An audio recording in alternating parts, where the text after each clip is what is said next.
השם ממדרש רבה. אנחנו קראנו את זה כמה שנים, קראנו את זה הרבה שנים בעזרת השם, אבל עכשיו יותר מתמיד צריך לקרוא את זה בעזרת השם, שנזכה לקחת לליבנו בעזרת השם.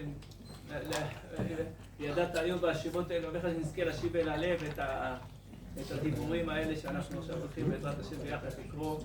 זה מצב שחייבים את הרחמים הגדולים מאמר רחל. ויזכור אלוהים את רחל ויפתח את רחמה, כתוב בתורה, פרשת ויצא. קפצה רחל אימנו לפני הקדוש ברוך הוא ואמרה, ריבונו של עולם, גלוי וידוע לפניך שיעקב עבדיך אהבני אהבה יתרה, ועבד בשבילי לאבא 7 שנים.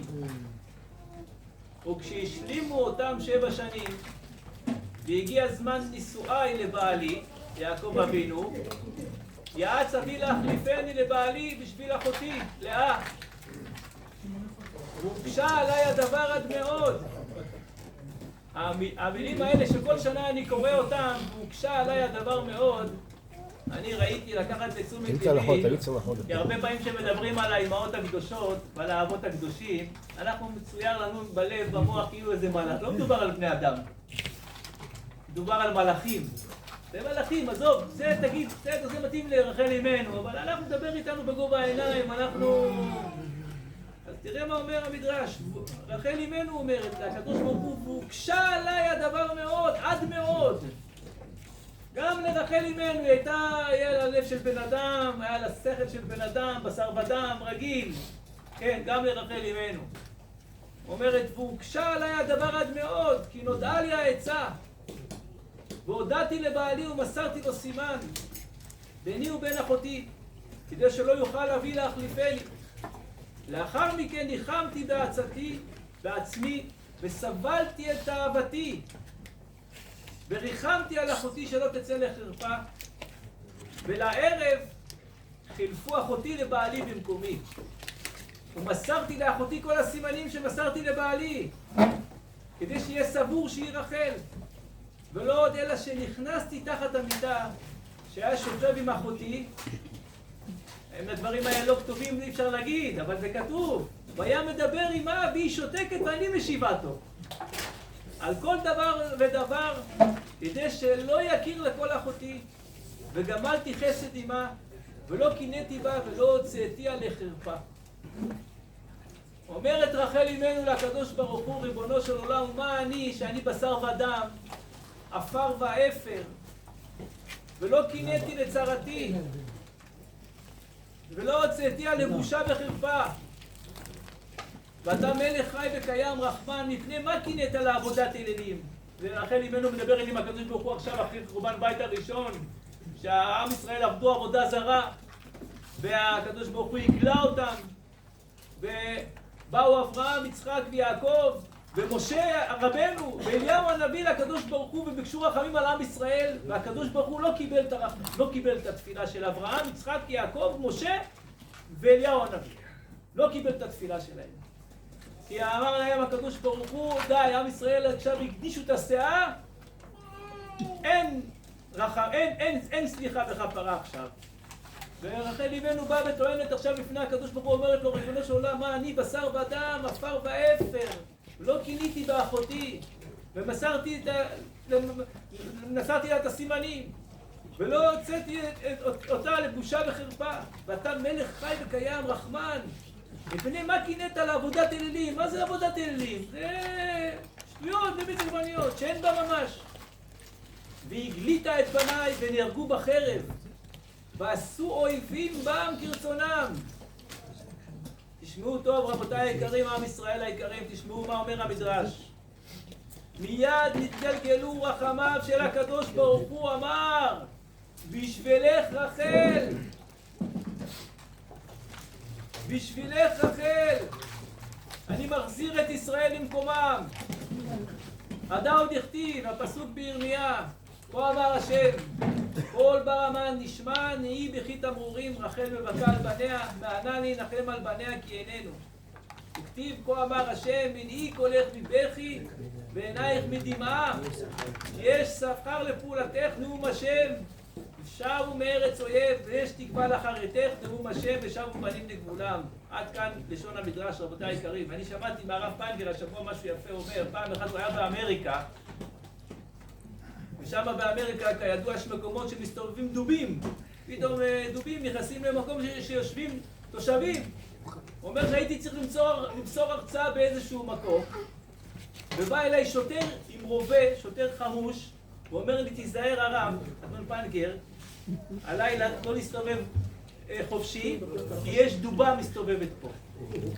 הוא אומר הרב פיינגר, אני מסתכל על השוטר, אני רואה אותו עם רובה, והוא כולו בפחד ולחץ. אז אומר לו הרב לשוטר, מה אתה בלחץ? מה אתה מפחד? יש לך רובה. אומר לו, תשמע, יש לי רובה, אבל אתה לא יודע מה זה דובה. דובה שיש לה דובים קטנים לשמור עליהם, גם עם טנק יהיה לך קשה להסיט אותם ולשמור על התינוקים שלה. זה הדבר הכי מסוכן בעולם, דובה שיש לה תינוקים, שיש לה דובים קטנים לשמור עליהם. אז להבדיל השתבח שמו לעד, לנמשל שלנו רחל, מאמא רחל השתבח שמו לעד, מאמא רחל, לא, מנעי קולך מבכי, השתבח שמו לעד, היא יושבת ומרחמת על הבנים, שהקדוש ברוך הוא יגאל אותם ברחמים, והקדוש ברוך הוא יושיע אותם ברחמים. רואים אנו כאן את גודל מעלתה של השתיקה מתוך כוונה לא לבייש את הזולת. רחל, רבותיי יקרים, בזכות שתיקתה זכתה למה שלא זכו אברהם ומשה, כמו שאמרנו קודם. טענותיהם של אברהם, יצחק ויעקב ומשה לא נתקבלו לפני הקדוש ברוך הוא. כל אחד יכול לראות את המדרש באריכות שם, קראנו את זה כמה פעמים. ואילו טענתה של רחל נתקבלה, עד שאמר לה הקדוש ברוך הוא, בשבילך אני מחזיר את ישראל למקומן.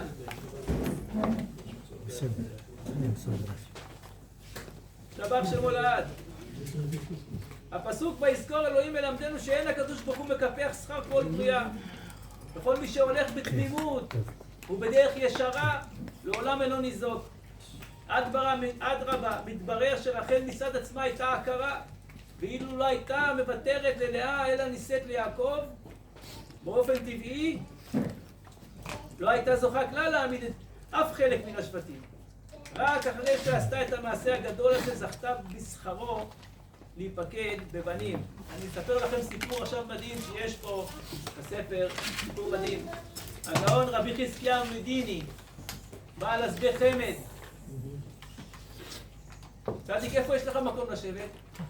בוא, יש פה מקום, יש פה מקום בנוח, בוא. ליד השולחן, בוא. בוא תשב, שב. יש פה מקום בנוח.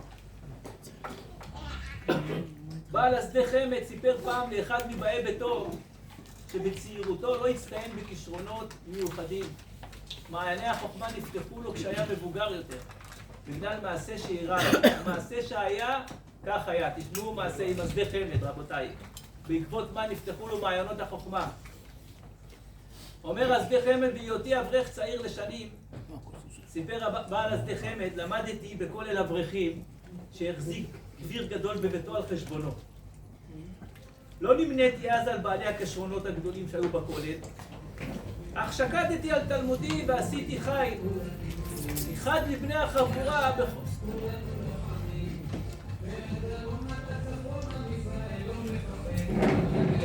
החבורה שנתקנא בי יזם עלילה שפלה עליי.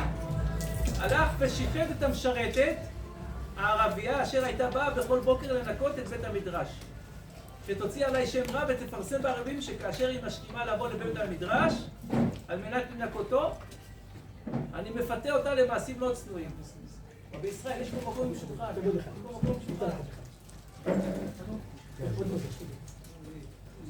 שומעים רבותיי, אז השדה חמד מספר, אומר אחד מבני החבורה בכולל קינא בו, ומה עשה? שיחד את המשרתת הגויה, שתגיד שבזמן שהיא באה לנקות, הוא מפתה אותה למעשים לא צנועים. ואכן בוקר אחד הגיעה המשרתת, ומיד בכניסתה לבית המדרש הרימה קול צעקה והאשימה אותי בהתנהגות בלתי צנועה. מיד התקהל שם קהל רב והאשימו אותי בצביעות. חירפו וגידפו אותי, והיה חילול השם גדול מאוד. לא יכולתי לשאת את הבושה האיומה ונאלצתי לברוח משם.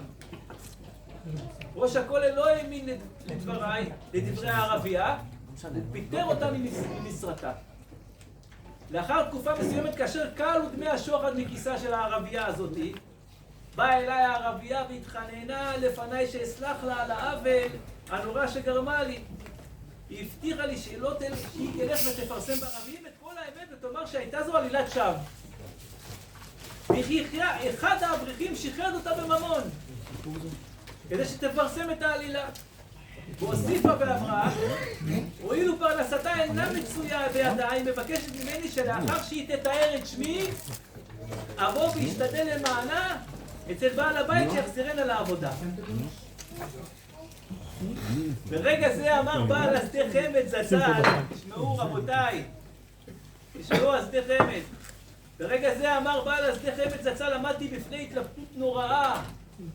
מצד אחד שמחתי על ההזדמנות אשר לה ייחלתי כל הזמן ששמי יתואר מהאשמה הנוראה, והכל יבוא על מקומו בשלום, וכמעט נעתרתי לבקשתה. אך באותו רגע צצה בי מחשבה הפוכה. הרי חילול השם גדול כבר נגרם, ועכשיו אם יתפרסם הסיפור האמיתי, יצא שוב חילול השם אודות התנהגותו המבישה של האברך הזה, ולא עצמו ייגרם עלבון נורא. אנחנו היינו מחפשים איפה לדלות אותו. פה הוא דואג לו השדה חמד שלא ייגרם לו עלבון נורא לאברך הזה. אומר השדה חמד, אם כן, שימשיך לסבול חרפתי בדומיה עד יעבור זעם, ובלבד שלא לעורר מחדש מהומה. אומר השדה חמד, רבותיי, הנה אנחנו מדברים על מלאכים, רבותיי, תשמעו, אומר השדה חמד, ההתלבטות הייתה קשה מאוד. המחשבות התרוצצו במוחי ובכל רגע שיניתי את דעתי. שדה חמד. כמו עם רחל, ההתלבטות הייתה קשה מאוד, לא מדברים על מלאכים, מדברים על בני אדם. עד שהחלטתי לפנות אל המשרתת ולומר לה, מה שאינך מבקשת שישתדל אצל בעל הבית למענך, מסכים אני לעשות. אולם אני אוסר עלייך באיסור גמור לספר לאיש את דבר השוחד והעלילה. תשמעו רבותיי היקרים, עם ישראל, הוא אומר, באותה שעה שקיבלתי את ההחלטה הקשה אשר עלולה הייתה לסכן את כל עתידי בעולם התורה, סיים בעל השדה חמד, הרגשתי איך מעיינות החוכמה נפתחים אצלי. במקום הנזק שהיה צפוי בהחלטתי, זכיתי לסייעתא דשמיא במידה בלתי מצויה, אשר הביאני עד הלום. דבר שמולד. כל בן אדם בחיים, אומר הרב אברג'ל בספר צור ירום, העתיק פה, בספר בצור ירום העתיקו פה. אני אקרא לכם קצת, רבותיי היקרים, עם ישראל, תקשיבו, כל בן אדם בחיים שלו עומד בצומת ששולחים לו בשמיים מעלית, חללית עכשיו. כן, יש קיצורי דרך בעבודת השם, יש כזה דבר, קיצורי דרך בעבודת השם, שאפשר לזכות בעזרת השם לבנים צדיקים, לבנים טובים, ליראת שמיים גדולה מאוד, ולסייעתא דשמיא גדולה במעלות התורה. אבל מה, בצמתים האלה ששולחים לבן אדם את החללית הזאת, לא יהיה לו קל. בשביל לעלות על חללית צריך לעבור חודשים של קורסים מאוד מפרכים בשביל לעלות על חללית ולטוס לירח. אני אקרא לכם פה קצת קטע קטן מהרב בצור ירום, רבותיי היקרים. אומר, וזה לשונו, שתי המילים האחרונות של פרשת וזאת הברכה, שהן בעצם המילים האחרונות של תורתנו הקדושה, מה הם שתי המילים האחרונות של התורה הקדושה? המילים האחרונות של התורה הקדושה, שתי המילים, כל ישראל. מה? כל ישראל. נהנה, כל ישראל, שתי המילים האחרונות, כל ישראל. שלושת המילים האחרונות, נהנה כל ישראל. שמשמעותן כלל ישראל, כפי שהם עבדים ומאוחדים זה עם זה כאיש אחד בלב אחד. ומכיוון שכלל בידינו אשר הכל הולך אחר החיתום, פרשת זאת הברכה זה החיתום, שני המילים האלה הם החתימה של התורה הקדושה, כל ישראל.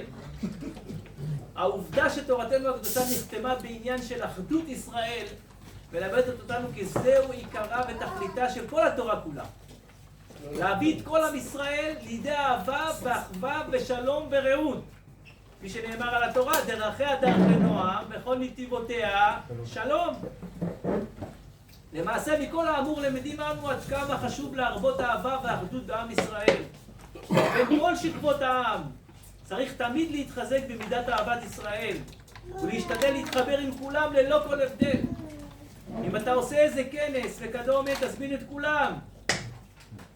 לכן יהודי צריך תמיד להרחיק מליבו את הרגשת השנאה. אם תעלה בליבו איזה מחשבה כזאת, יש להדוף אותה בשתי ידיים. כיוון שאסור לשנוא יהודי. תמיד יש לזכור שמי שיש לו שנאה אפילו כלפי איש אחד בלבד, רבותיי תקשיבו, מה אומרים הצדיקים? זה הזוהר הקדוש. מה שהוא כותב פה זה בדיוק הזוהר הקדוש. שמי שיש לו שנאה אפילו כלפי איש אחד בלבד, יהודי, מסומן בשמיים כמי שאינו מתאים להשראת השכינה.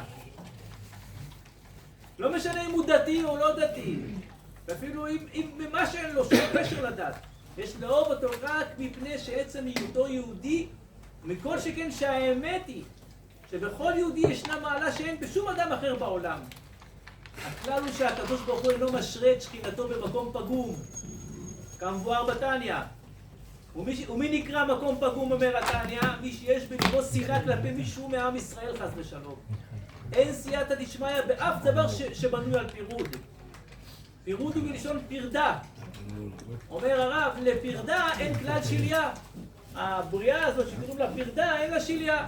ולכן היא לא יכולה ללדת בשום אופן. וכך גם אדם שגורם פירוד הלבבות, לעולם לא יצא ממנו שום דבר. מי שיש לו קפדה על יהודי, כלשהו, מאותו יום הקדוש ברוך הוא אינו מוכן לשמוע את התפילות שלו. אומר הרב, הוא פשוט סתם מבזבז זמן. אם הוא יתפלל על בריאות, הוא לא יקבל. רבותיי, אני קורא מה כתוב. על פרנסה הוא יתפלל, הוא לא יקבל. על שלום בית הוא לא יהיה לו, הוא לא יקבל. למה? כי אין לו שום קשר לבורא. מה אתה מתפלל לבורא? אין לך שום קשר לבורא, אומר הרב. לכן החסידים הראשונים, שמישהו היה מצער אותם, מיד היו אומרים שרלה לכל מאן דצערך. הגמרא במסכת מגילה כ"ח. כלומר, הם היו מתחננים להשם שיסלח לו. למה? כי הם ידעו שאם תהיה בליבם איזו קפדה על יהודי, כלשהו, הקדוש ברוך הוא לא יענה יותר לתפילתם שלהם.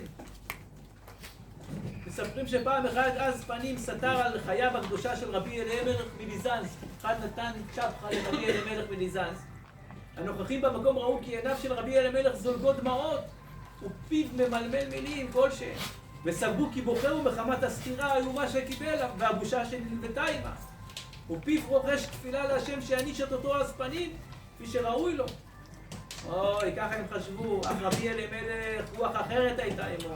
עיניו זלגו דמעות ופיו רחש תפילה להשם מעומק הלב שימחה לאותו יהודי ולא יעניש אותו חלילה בסיבתו. דבר שמולד, רבותיי, היה בצרפת פעם יהודי, היה יהודי בצרפת שהלך עד חוף הים, ככה הלך לנוח, לפוש קצת על חוף הים. תוך כדי שהוא הולך על חוף הים על החול, הוא פתאום רואה אבן נוצצת, אבן ככה זוהרת על החול. הוא מרים אותה, הוא יהודי עני מרוד, ובנוסף לזה שהוא עני מרוד גם אין לו ילדים. הוא ואשתו נשואים הרבה שנים ואין להם ילדים. הוא אמר, אולי האבן הזאת, אולי אין לי ילדים, גם אני עני מרוד, אולי אני אצליח למכור אותה למישהו, ולפחות יהיה קצת, לא, אני יודע, קצת פרנסה, קצת עושר. הוא הלך עם האבן הזאת לצורפים, וכל צורף שהוא הלך, הוא ראה את הצורפים, רק מסתכלים על האבן, אורו עיניהם. מתלהבים. מה זה, לא ראו אבן כזאת מעולם. מצורף לצורף הוא רואה מעלים את המחיר, הוא נפל לו הסימון שבטח עכשיו נפל לו עכשיו איזה אוצר שאין כמוהו בעולם. הוא אמר, אני אחכה עם האבן הזאת, אני אשעה מעט, נראה מה ייפול. תוך כדי שהוא יושב ומחכה בבית עם האבן הזאתי, דופקים אצלו בדלת, דופקים, הוא בא, פותח את הדלת, רואה משלחת מהמלך. מי אתם? אנחנו משלחת מהמלך. מה רוצים אתם? המלך שמע שיש אצלך אבן יקרה, נדירה, והמלך יש לו פסל של העבודה זרה שלו, שהוא עובד את העבודה זרה שלו. לפני כמה זמן נפל עין אחד מהפסל של המלך הזה, שזה גם אבן יקרה מאוד, וכבר המלך מחפש כמה זמן מאז שנפל אבן יקרה לשים במקום העין הזה.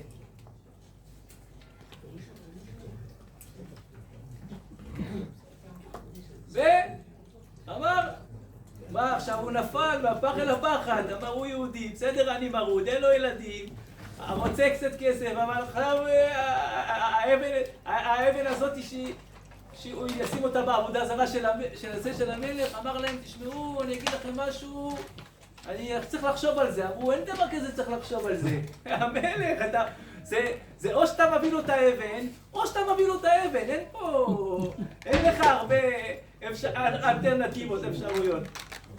אתה חייב לבוא איתנו למלך, להביא לו את האבן. טוב, הוא שם את האבן בכיס אצלו, אמר אני אלך בדרך בעזרת השם מתפעל הקדוש ברוך הוא שיהיה לי סייעתא דשמיא, עכשיו אני אלך לשים אבן בעבודה זרה של המלך, השם מרחם עליי. והוא ככה עלו לספינה והם עכשיו הולכים להפליג לארמון של המלך, ותוך כדי שהם מפליגים בספינה בים, הקדוש ברוך הוא נתן עצה בליבו שהוא יעשה כאילו הוא מחליק והאבן נפלה לים. וכך היה. הוא החליק והאבן נפלה לים, אז ככה מצד שני הוא לא מסתבך עם המלך, מצד שני הוא לא הולך לשים את האבן הזאת בעבודה זרה. והוא חזר הביתה בידיים ריקות, בלי כלום. מצד אחד הוא לא הולך לעמוד התלייה, כי הוא לא הסתבך עם המלך, מצד שני כל העושר שלו ירד לטמיון. ועוד פעם דופקים לו בדלת. בא אדם אדור זקן, אדור פנים, אומר לו תשמע, אני שמעתי את הניסיון הזה שהיה לך עם האבן הזאת ולא נתת אותה לעבודה זרה של המלך. אני מכיר את כל הסיפור שהיה לך מקרוב, ואני אומר לך, אני מוכן לקנות ממך במחיר הכי יקר שרצו לתת לך תמורת האבן, אני מוכן לקנות ממך את השכר של המסירות נפש הזה שעשית. אמר לו, בשום הון שבעולם אני לא אמכור את הזכות הזאת